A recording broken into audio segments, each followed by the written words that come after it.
Aloha viewers, this is Chamber Music Hawaii's online educational series, Chamber Music Matters. For those who are new to this series, welcome. We are so glad you are tuning in today. And for those who watched our Courage and Encouragement video with my wonderful friend and colleague, Helen Liu, mahalo for your continued support in this series. For those who are new, I just want to give you a brief overview about what we are trying to accomplish through this series. Music is not only a tool that we as humans use to express ourselves, but it is a tool that can help better our communities. Music can teach us so much about ourselves, outside the actual technique to becoming the best violin player or the best trumpet player in our schools. It can also help us learn how to be courageous, how to better listen to those around us, how to be leaders. The list can go on and on. This series hopes to focus on these life skills that we can learn from music. For this episode, we'll be meeting an absolute legend in the Hawaii classical music community. But before I introduce our special guest, I wanted to share our theme for today, which is unity in the community through music. Music has this magical way of bringing people together from all backgrounds, and it can give us a sense of belonging. For those of us that were in band or orchestra in high school or middle school, or currently are, you probably had or have this feeling of belonging. My own high school band had students from the cool kids group, the football team, the nerd group, the dance team, but our enjoyment of music making brought all of us together and we supported one another. To help elaborate on this topic, I will now introduce my guest for today. He has been playing principal oboe of the once titled Honolulu Symphony, now Hawaii Symphony, since 1987. That's 34 years, by the way, and is also the oboist with Chamber Music Hawaii's Spring Wind Quintet. Please welcome oboe extraordinaire, Scott Janusch. Fun fact about Scott, he directed the creation of the first ever oboe made entirely out of native Hawaiian kuila wood as a gift for the Hawaii community. Hi, Scott.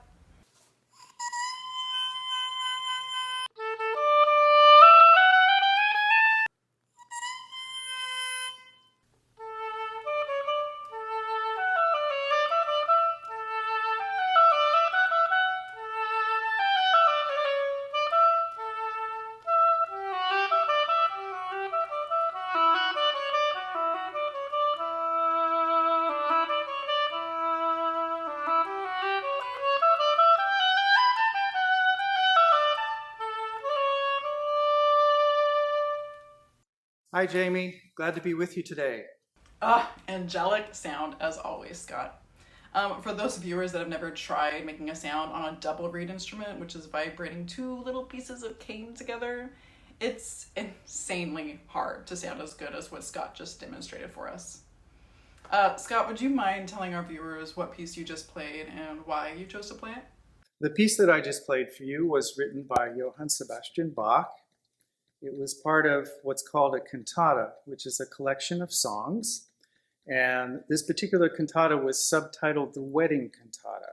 It's full of lots of songs that are very joyful and optimistic. It's reflective of a wedding ceremony. And so that's why this music was very uplifting and lilting, and that's why I chose it. Can you share a little bit about yourself, such as where you're from originally, what you love most about living in Hawaii? I'm from California originally. I grew up in Piedmont and Alameda, California. What I like about living in Hawaii is the diversity of the cultures here, the fact that it's a very stimulating place to live with the outdoor culture and the friendly ohana that people share here. It's just a wonderful place to live and raise your families and make music. I can't agree more on absolutely loving the lifestyle here in Hawaii. So we all normally have an interesting story as to how we chose the instrument we play. Sometimes it's our parents saying, you're gonna play this because it's what we had in the attic. Or our band director saying, oh, we don't have any bassoons. Do you wanna learn bassoon? Scott, how did you choose the oboe? I sometimes wonder if I chose the oboe or the oboe chose me. I know that when I was in elementary school, we would get bused to youth programs at the Oakland Symphony, which they would hold several times throughout the year, as they do in many communities like Honolulu. There are youth-specific programs. And so I went to a program when I was in third grade, I think, and I heard the sound from the stage, which was really amazing. And I thought, gee, what is that? So I asked my teacher, She said that was an oboe. So the following year at Beach School in 4th grade, like many of my friends, I decided to sign up for band class. So I told my teacher, I'd really love to play the oboe, and my teacher said, well, I'm very sorry, but we don't have one, so you have to play the clarinet for a year. So I played first clarinet for a year, and then at the end of that year, the school system finally acquired an oboe, and since my band teacher at Beach School was the English hornist in the Oakland Symphony, she was able to get me a good start playing the oboe. So I guess you could say the rest is history after that. I continued playing the oboe through elementary school, junior high, and high school. I was a member of my youth symphony when I was in high school, which was a really enriching experience. When I was a junior, we were actually invited, the Oakland Symphony Youth Orchestra was invited to participate at the Von Karajan Festival of Youth Orchestras in Berlin, 1974, and we were the silver medal winner. So it's a very exciting time in our young lives when we were growing up. Do you play any other instruments besides the oboe? I do, thank you. I started piano when I was in 3rd grade, and I also continued to study piano through my elementary, junior, and high school years, and then I also double majored my first 2 years in college on both piano and oboe. So I enjoy now accompanying my colleagues and students on the piano when I have time. It's a wonderful instrument to complement the oboe because it's so very different from the oboe. I really enjoy the challenges of playing that other instrument. So since you are so multi-talented and can play both the oboe and piano, have you ever tried to accompany yourself? I have done it because actually it's a great learning tool. If I can actually accompany myself, I can actually hear both parts and say, oh, well, in the oboe line, I'd rather do this or do that. And, you know, during the pandemic, when everybody was in lockdown, many people would try different ways of using electronic music to make chamber music happen. And hopefully we can get back to making live music again, which is far preferable to that. Absolutely. Viewers, if you are able to, go see live music. It might mean you have to get off your couch or get off your bed and out into the real world, but do it and share that experience of seeing live music with your friends and family and build a community through that. Scott, you've been with Chamber Music Hawaii for a while now, but can you share with our viewers your first experience of chamber music? So I was really fortunate in high school to experience chamber music as well as my youth orchestra activities. There was an amateur wind quintet in Berkeley, California, a group of very nice adults who invited me to join them for several rehearsals and a concert. And getting together with some seasoned adults was a great way to learn teamwork and how to build a piece of music together. So it was a great experience for me. Thanks for sharing that experience with us, Scott.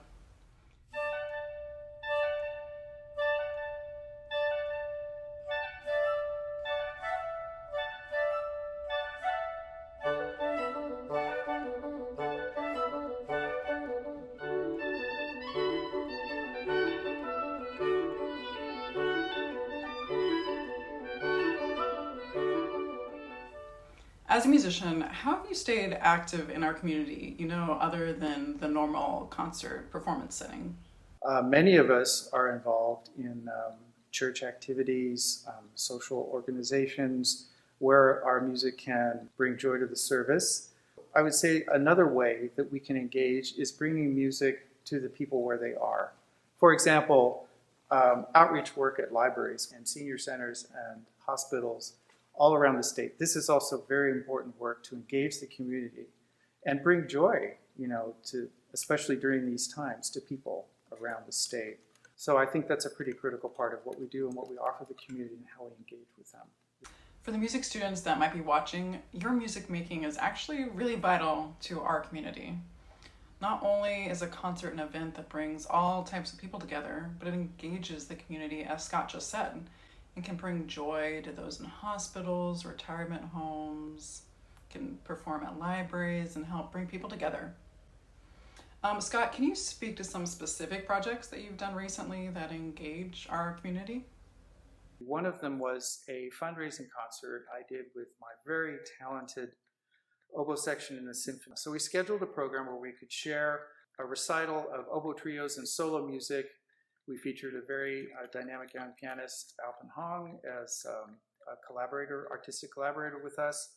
But the program was free and open to the public, and we decided we wanted it to be a benefit because there were a couple of organizations we felt very strongly were really adding and enriching our community during this very difficult time. One of them was the Hawaii Food Bank, whose work really helped to sustain Hawaii's families, especially those at risk of food dependency.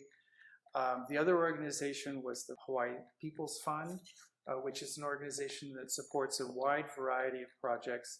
And I'm happy to say that we were able to do two very important things: share our love of the chamber music with those that attended and raise some money for two very worthy organizations. So I think that's a very direct way that we can engage and really feel a part of a larger community and one that we support. It truly is incredible what music can do for our communities. Rather than just entertaining those that want to hear a concert, we can help support organizations as Scott and his oboe colleagues did. Music can be a super powerful tool in bringing communities and organizations together. Scott, do you have any parting words for our viewers that you would like to bestow upon them? One of the most important things that we do as performers in sharing our music with the community is that it is a symbiotic relationship. We derive energy from our supportive audience, while at the same time we are sharing our passion of music with them, and they are gaining from that. That's why live music is so special and so critical. The audience is part of the whole performance, and we all benefit from it. And that relates to the larger community too. I think everyone is touched in maybe in different ways by the music that they hear. We are physically creating something that we all, feel. We're all experiencing it at the same time, in the same moment. And that's what makes it really magical, this live performance. So it's really great. We're really privileged to be able to do this and share our passion with the community and engage in so many ways with them. So. Beautifully said, Scott. Thank you so much for being here today and letting me interview you. Thanks for inviting me. Hopefully you viewers are able to take something away from all the wisdom that Scott has shared with us today. Music is something that can truly help bring unity into all of our different communities that we belong to, whether it be your school community, your neighborhood community, your private instructor studio community, or just shared between you and your friends. Please, please, please keep making music and share it. It makes our whole community here in Hawaii a better place to live. Thanks for watching, everyone. We'll see you next time in our next installment of Chamber Music Matters. Bye.